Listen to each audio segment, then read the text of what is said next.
I'm Bryant Mason, and I do two things. I'm a certified crop advisor. I have a business called Soil Doctor Consulting, in which I help growers all over the country determine what nutrients to apply to their soil. So I help farmers with organic nutrient management. And I also am an organic farmer. So I moved to the Western Slope about 6 years ago to grow fruit.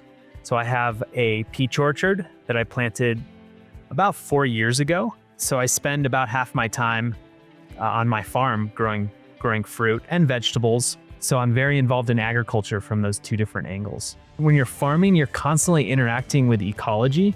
So you're aware of the seasons, you're aware of the development of plants and of pollinators and of water. And so it really connects you to nature. And I think it's pretty unique and special to have your career connect you to nature in such an intimate way. Drought is affecting us right now. In the time I've been farming this land, which isn't very long, there have been some low water years.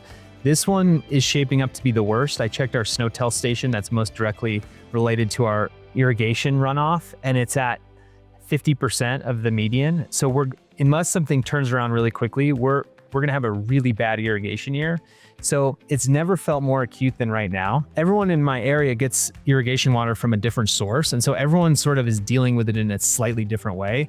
But my canal is definitely going to be low this year. We've talked about how we can irrigate differently, how we can try to train our roots to go deeper, for example, how to train our trees to grow differently and to deal with stress. I've talked to a lot of people about digging ponds and trying to store a little bit more water so we can have 1 or 2 extra irrigation sets in the fall once the irrigation shuts off. Community-wide in the North Fork Valley, there's definitely just an anxiety that people have around our snowpack. So when the snowpack is low, there's a general sense of anxiety and doubt and fear.